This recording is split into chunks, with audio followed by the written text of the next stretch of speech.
તારીખ 28, 29, 30 માવઠું થવાની શક્યતા છે કે ઉત્તર ગુજરાતના ભાગો, સૌરાષ્ટ્રના કેટલાક ભાગો, મધ્ય ગુજરાતના ભાગો માવઠામાં પણ જે તીવ્ર પવન અને ગાજવીજ જોવા મળી શકે છે. એ સાથે જ અનેક વિસ્તારોમાં કરા પડવાની પણ શક્યતાઓ છે. ફરી પુનઃ માવઠાનો માર હજુ સહન કરવાનો વારો આવશે. પવનની ગતિ વધારે રહેવાની શક્યતા રહેતા આંબા જેવા બાગાયતી પાકો પર અસર થવાની શક્યતા છે. આ પછી વિક્ષોભ અરબ સાગરમાંથી ભારે પવન ખેંચશે. એપ્રિલની શરૂઆતમાં ભારે પવન અને ગાજવી સાથે એક પુનઃ કમોસમી વરસાદ દરિયા કિનારાના ભાગોમાં પવનની ગતિ વધારે રહેવાની શક્યતા છે. માવઠાઓ આવી ગયા છે. વધારે પડતો વરસાદ થઈ જાય તો ચોમાસા પર અસર થઈ જાય.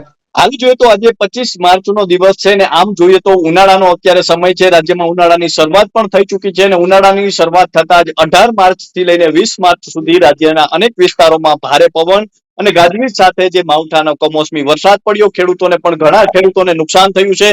ત્યારે હજુ તો માંડ છે તે માવઠામાંથી આપણે બહાર આવ્યા છીએ. ત્યાં ફરી એક માવઠાની આગાહી ચોમેર વ્યક્ત કરાઈ રહી છે. અને જયારે આપણે હવામાન નિષ્ણાંત બલરાજભાઈ પટેલ સાથે વાત કરી હતી ત્યારે પણ તેમણે કહ્યું હતું કે માર્ચમાં હજુ પણ એક માવઠાની શક્યતા હોઈ શકે છે. ત્યારે આ માવઠું કેટલું તીવ્ર હોઈ શકે છે, ક્યારથી માવઠાની શરૂઆત થઈ શકે છે અને અત્યારે જે માવઠું આવવાનું છે તેમાં શું પણ ગાજવીજ અને પવન હશે, તે તમામને લઈને વાત કરવી છે. ત્યારે આપણી સાથે ગુજરાતના જાણીતા હવામાન નિષ્ણાંત અંબાલાલભાઈ પટેલ જોડાઈ ચુક્યા છે. તો આવો તેમની સાથે જ સીધી વાત કરીએ વાત ગુજરાતી પર. દાદા, વાત ગુજરાતીમાં આપનું ખૂબ ખૂબ સ્વાગત કરું છું. આપનો આભાર. વાત ગુજરાતીમાં. જી દાદા, શું કહેશો કે હજુ તો આપણે એક માવઠામાંથી હજી બહાર નથી આવ્યા. ખેડૂતોને તે માવઠામાં પણ નુકસાન થયું છે, ખાસ કરીને પવન અને ગાજવીજ વધારે હતો. તો હવે આગળ માવઠાની ક્યારે શક્યતાઓ છે? ગુજરાત સૌરાષ્ટ્રમાં અગાઉના માવઠામાં ભારે નુકસાન થવામાં હતું. આંબાનો પાક કેટલાક પાકમાં તો ઘણું નુકસાન થવામાં હતું અને ઉભા કૃષિ પાકોમાં પણ નુકસાન થવામાં હતું. ત્યારે ફરી પુનઃ માવઠાનો માર હજુ સહન કરવાનો વારો આવશે. તારીખ 28, 29, 30 અને એક 25 વૃક્ષો પર જરા કઈ મજબૂત આવી રહ્યો છે.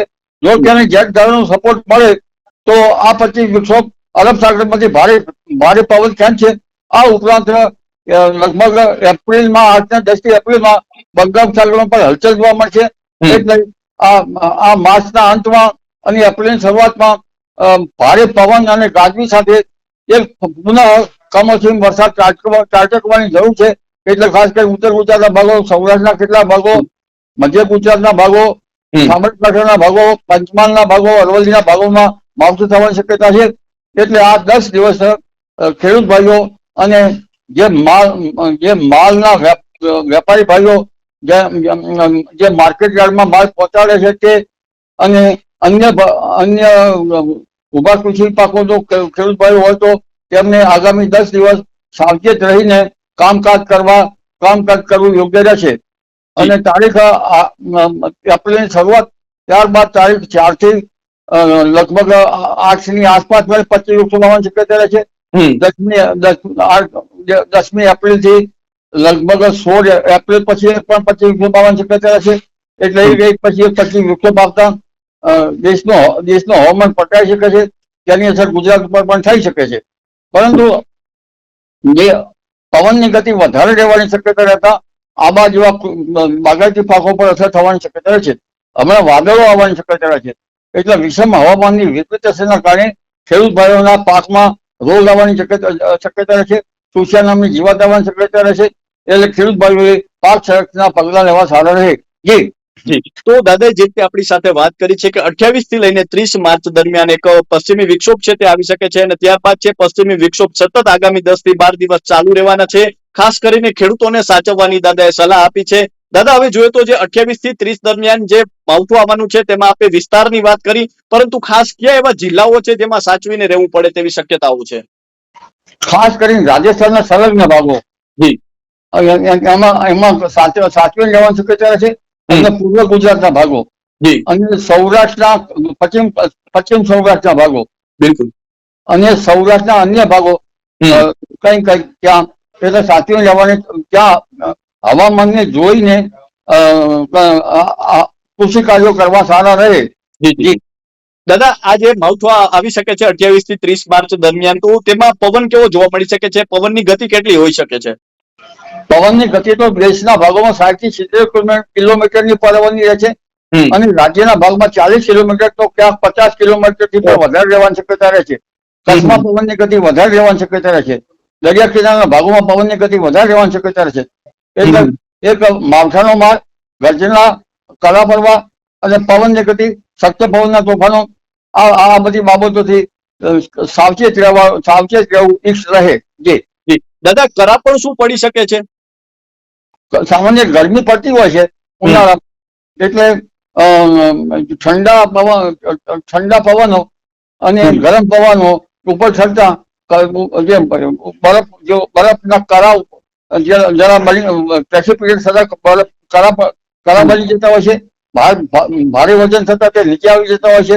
એટલે કરા પડવાની શક્યતા આ કારણે રહે છે અને ગર્જના પણ થવાની શક્યતા રહે છે. જી તો દાદા, આમ જોઈએ તો જે આપણે ગત ચોમાસું હતું તે પણ અનિશ્ચિત વરસાદ તેમાં જોવા મળ્યો, માવઠાઓ જોવા મળ્યા, તીવ્ર માવઠાઓ. ત્યારબાદ શિયાળાની શરૂઆત થતા અનિશ્ચિત વાતાવરણ જોવા મળ્યું, ઠંડી પણ ક્યાંક અંશે આ વર્ષે ઓછી જોવા મળી અને હવે ઉનાળાની શરૂઆત થતા જ એક બાદ એક પશ્ચિમી વિક્ષોભ આવી રહ્યા છે. તો દાદા, ઉનાળો કેવો રહેશે? સમગ્ર ઉનાળામાં શું તાપમાન ઊંચું જશે કે આ પ્રકારે જે એક બાદ એક પશ્ચિમી વિક્ષોભ આવતા જ રહેશે? પવનની ગતિ વધારે રહેવાની શક્યતા રહેશે. એપ્રિલ માસમાં પણ પછી વિક્ષોભ આવતા રહેશે. પ્રી મોન્સૂન એક્ટિવિટી શરૂ થશે. મે માસમાં પણ પ્રી મોન્સૂન એક્ટિવિટી શરૂ થવાની શક્યતા રહેશે. અને લગભગ 20મી એપ્રિલ થી જૂનની શરૂઆત સુધી બંગાળ ઉપસાગર સક્રિય થશે. મેના બીજા કે ત્રીજા સપ્તાહથી અરબ સાગર પણ સક્રિય થશે. વાવાઝોડાની શક્યતા રહેશે. પરંતુ એક પછી એક જયારે 25 વિક્ષોભ આવતા હોય છે તેના કારણે હવા જે ગરમીમાં થોડો ઘટાડો થતો હોય છે. એટલે પુનઃ 25 વિક્ષોભ થતા ગરમી પડવાની શક્યતા રહેતી હોય છે. 26મી એપ્રિલ થી વધારે ભારે ગરમી પડવાની શક્યતા રહેશે અને 11 મે થી 20મી મે વચ્ચે આરબ કન્ટ્રીની કાળી આંધી ચડી આવવાની શક્યતા રહેશે. વંટોળિયાનું પ્રમાણ વધારે રહેવાની શક્યતા રહેશે. પવનની ગતિ વધુ રહેવાની શક્યતા રહેશે. જી દાદા, આમ જોઈએ તો સાયક્લોન પણ બનતા હોય છે, એટલે કે વાવાઝોડા બનતા હોય છે. તો આ વર્ષે વાવાઝોડાની કોઈ શક્યતાઓ દેખાઈ રહી છે? અને વાવાઝોડાની જો શક્યતાઓ છે તો ગુજરાત પર તેની અસર શું થઈ શકે છે? આ વખતે અલ્નીનોની રાશિ છે. જો અલ્નીનો રાશિ પાછળ છે ઓગસ્ટ બાદ, પરંતુ સૂર્યકરણ પણ આવે છે. પેસિફિક મહાસાગર ગરમ રહી શકે, ટ્રોપિકલ સ્ટ્રોમ બની શકે.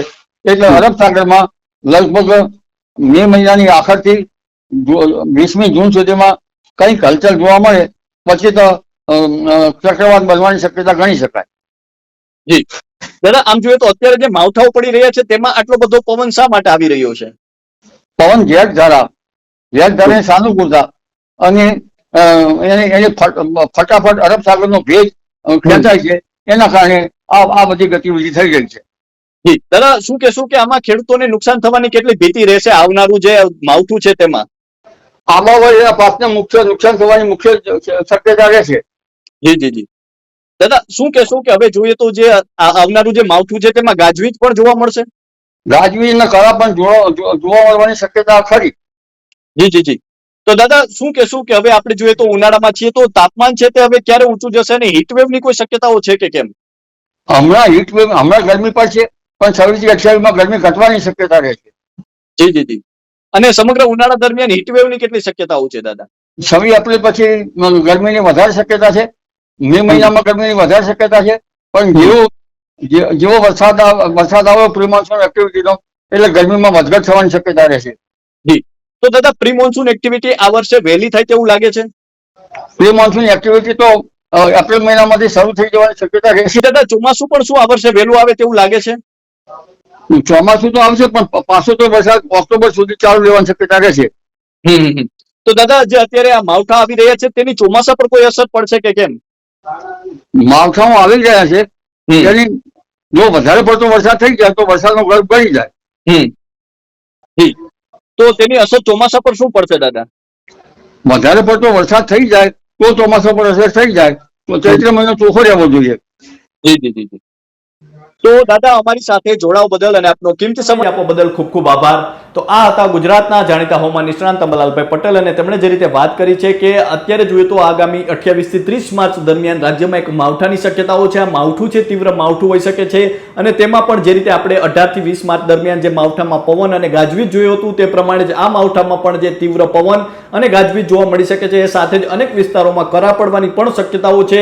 અને 28 થી 30 માર્ચ દરમિયાન જે રીતે આ પ્રકારનું વાતાવરણ છે, ત્યારબાદ ત્યારબાદ એપ્રિલ મહિનાની શરૂઆત થતા જ ફરી એક પશ્ચિમી વિક્ષોભના કારણે ફરી માવઠાની શક્યતાઓ છે અને એપ્રિલ માસમાં 4 તારીખથી લઈને 10 તારીખ સુધી ફરી એક માવઠાની શક્યતાઓ અંબાલાલભાઈ પટેલે વ્યક્ત કરી છે અને ત્યારબાદ પણ સતત પશ્ચિમી વિક્ષોભ અને માવઠાઓ છે તે આ વર્ષે આવતા રહેશે. મે માસમાં પણ તેમણે વાત કરી છે કે આ રીતે માવઠાઓ છે તે સતત વરસતા રહેશે અને ક્યાંક ને ક્યાંક ખેડૂતોને છે નુકસાન થવાની શક્યતાઓ પણ તેમણે વ્યક્ત કરી છે. આગામી 10 દિવસ સુધી ખેડૂતોએ ખાસ કરીને સાવચેતીના પગલાં જે લઈ શકાતા હોય તે તમામ પગલાઓ લેવાની પણ અંબાલાલ કાકાએ જે આપણા પ્રત્યે તેમને કહી શકાય સાવચેતીનું જે કહી શકાય માહિતી આપી છે. અને સાથે જ આપણે જોઈએ તો આવનારો ચોમાસું છે તેમાં આ માવઠાની કેટલી અસર પડશે તેને લઈને પણ વાત કરી છે. તો હાલ તો ગુજરાતમાં એક બાદ એક માવઠા આવી રહ્યા છે. કદાચ આપણે માવઠાઓને રોકી નથી શકતા, પરંતુ જે આપણે અગાઉથી આ પ્રકારે હવામાન નિષ્ણાતો છે તેમની પાસેથી માહિતી મેળવી રહ્યા છીએ. ક્યાંક ને ક્યાંક અગાઉ જે કહી શકાય ખેડૂતો છે તે આગમચેતીના પગલાં લઈ શકે છે. તે જ તેના કારણે જ અત્યારે આપણે છે ત્યાં વાત કરી રહ્યા છીએ. તો અત્યારે બસ આટલું જ. ફરી મળતા રહીશું વાત ગુજરાતી પર.